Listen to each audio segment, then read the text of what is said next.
Maligayang pagdating sa Movie Pinoy Recap Story. Sa video na ito, ay inyong matutunghayan, ang horror action drama mystery thriller movie, na may pamagat na, The Crazes.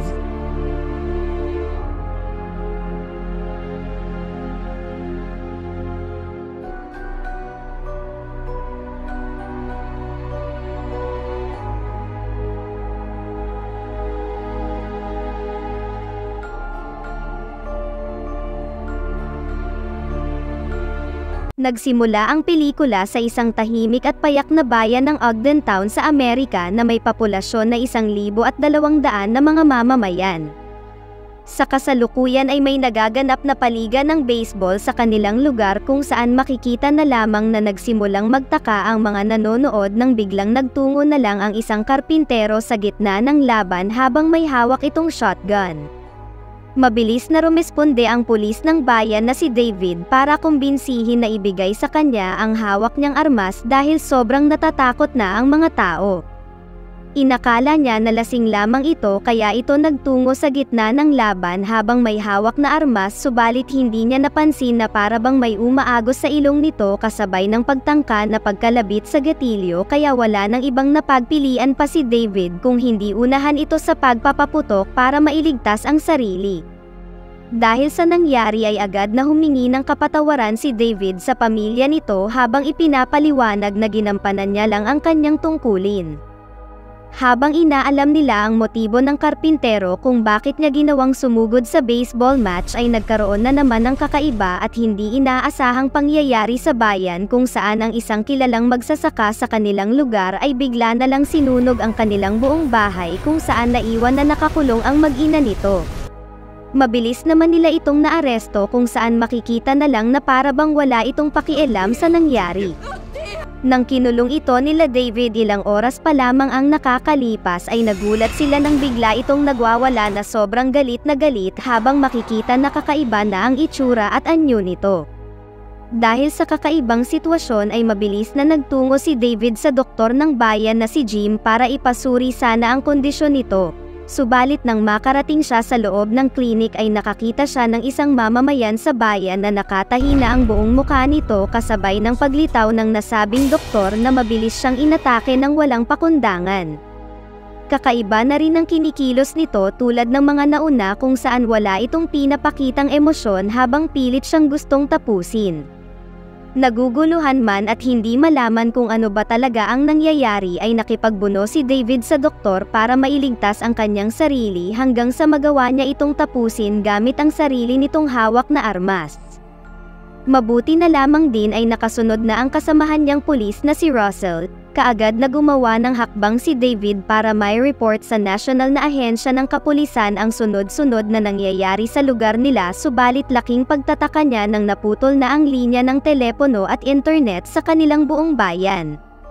Dahil dito pagsapit ng kinagabihan ay kinumbinsi niya ang asawa niyang si Judy na umalis muna at magbakasyon sa bahay ng magulang niya sa kabilang syudad, subalit bago pa man niya maipaliwanag ang buong kababalaghan na nangyayari sa bayan nila ay dumating ang mga espesyal na puwersa ng mga militar na puwersahan silang tinangay na mag-asawa.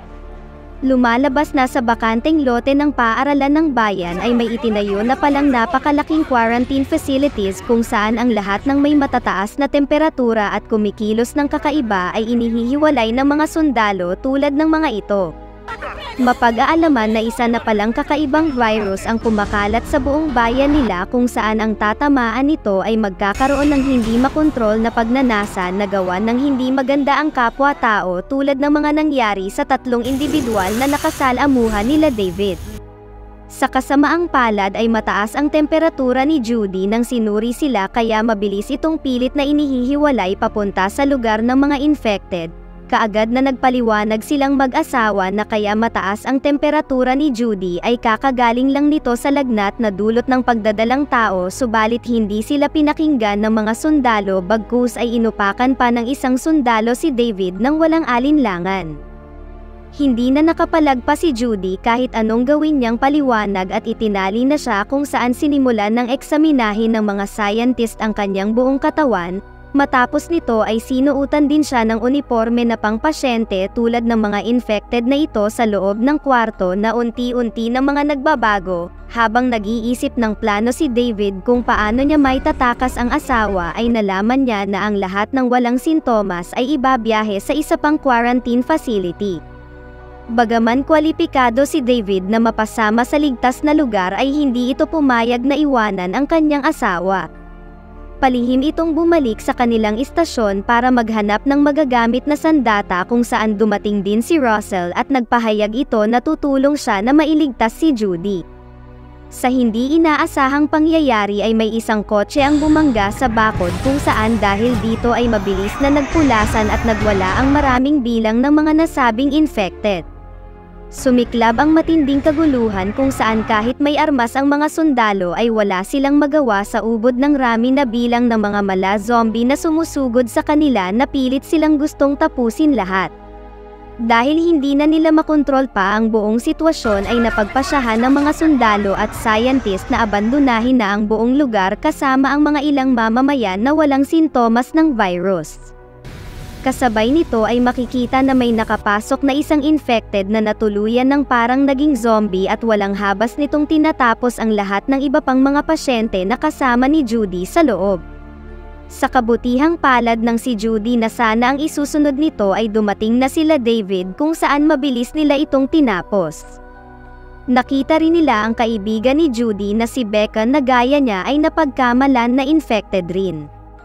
Kalaunan ay lumabas na silang apat kung saan tumambad na lang sa kanila ang malungkot na sinapit ng kanilang bayan.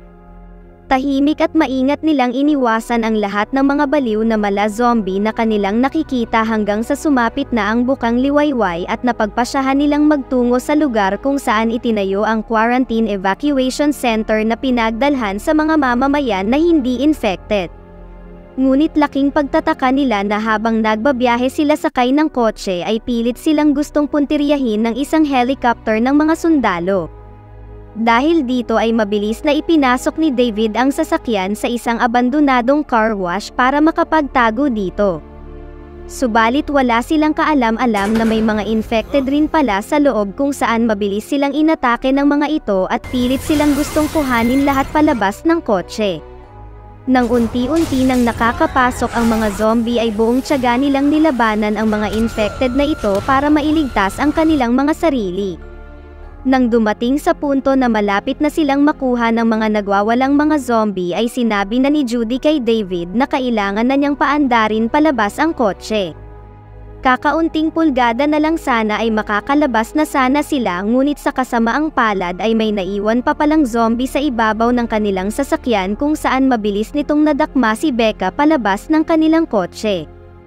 Agad nilang tinulungan ito at tinapos na rin ang iba pang mga zombie subalit sa kasamaang palad dahil sa pagkakasabit nito ay hindi na ito kinaya pa ang lahat at sa hindi inaasahan ay bigla pang pinasabog ng nasabing helicopter ang kanilang sasakyan na hudyat lamang na tila walang pakialam ang kanilang gobyerno sa tulad nilang survivor na hindi napasama sa evacuation quarantine facility. Nang inakala ng mga sundalo na kasama silang sumabog sa sasakyan ay umalis na ang mga ito kaya nakapagsimula na rin silang lumakad ng walang problema. Dahil sa nangyari ay naisipan nilang umuwi sa kanilang bahay para kumuha sana ng mga pagkain at supply na magagamit nila sa pagtungo sa kabilang bayan subalit wala silang kaalam-alam na maging dito ay may nakapasok na rin palang infected kung saan sinurpresa na lang si David ng mga ito habang makikita na nakatali na ang asawa niya sa upuan. Malalaman na lang na ito pala ang naiwang mag-ina ng karpintero na hindi sinasadyang tapusin ni David noong umpisa kaya tila sadyang nagtungo ang mga ito sa bahay nila para makapaghiganti. Walang alinlangan na itinutok ng infected na mala zombie ang armas kay Judy. Sa kabutihang palad bago nito tuluyang makalabit ang gatilyo ay puwersahang nagpumiglas si David hanggang sa magawa niyang tapusin ang ina na naging zombie.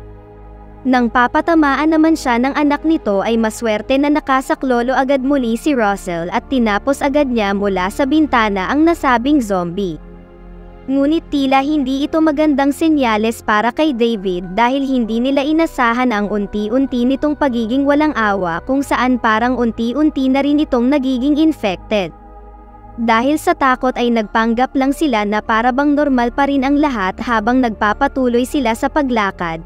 Hindi nagtagal sa pagkakataong ito nang may makita silang sasakyan na pagmamay-ari ng gobyerno ay para bang tuwang-tuwa pa ito na nagawa nitong masabotahe ang sasakyan na nagbunga ng matinding pagtilampon sa kabilang bahagi ng kalsada.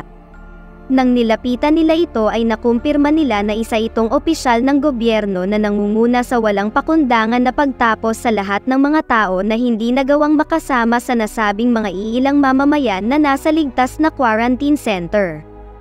Bago pa man nito maipaliwanag ang buong sitwasyon ay nagulat sila nang tinapos agad ito ng unti-unting nababaliw na si Russell.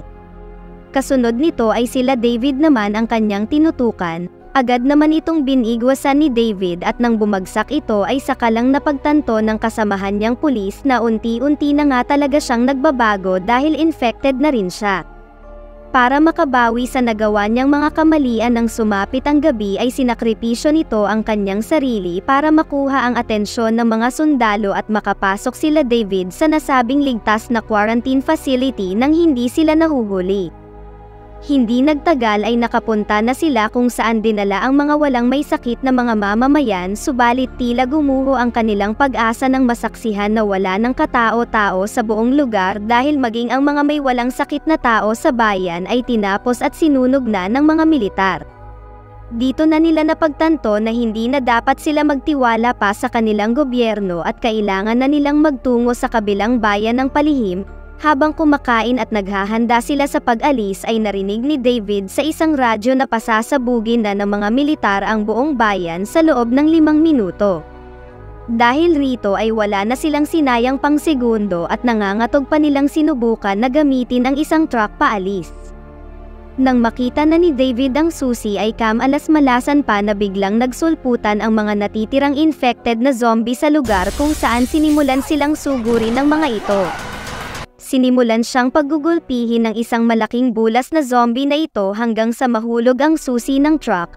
Gumanti rin naman si David ngunit dahil isa na itong infected ay wala itong pakiramdam kaya lubos siyang nahirapan na tapusin agad ito para makaalis na sila bago papasabugin ang buong lugar.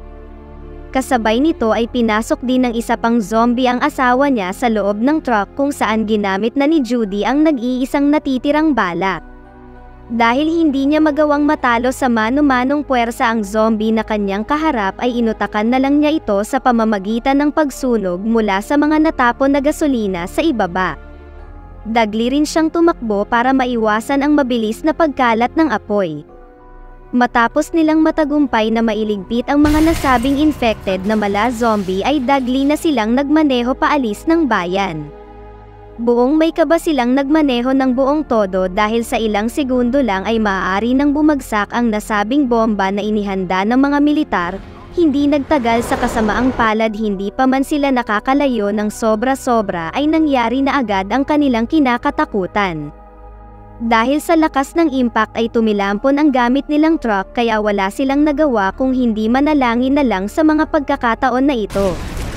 Sa hindi nila inaasahan ay nagawa nilang makalabas sa sasakyan na tanging mga gasgas lang ang kanilang tinamo, magkahawak kamay nilang pinagmasdan ang kanilang bayan sa malungkot na kalagayan nito na para bang kailan lang ay mapayapa at masaya pa silang naninirahan lahat sa lugar. Sa pagtatapos ay magkasama nilang tinungo ang kasunod na bayan kung saan dala nila ang pag-asa na makakapagsimula muli sila ng panibagong buhay ng magkasama.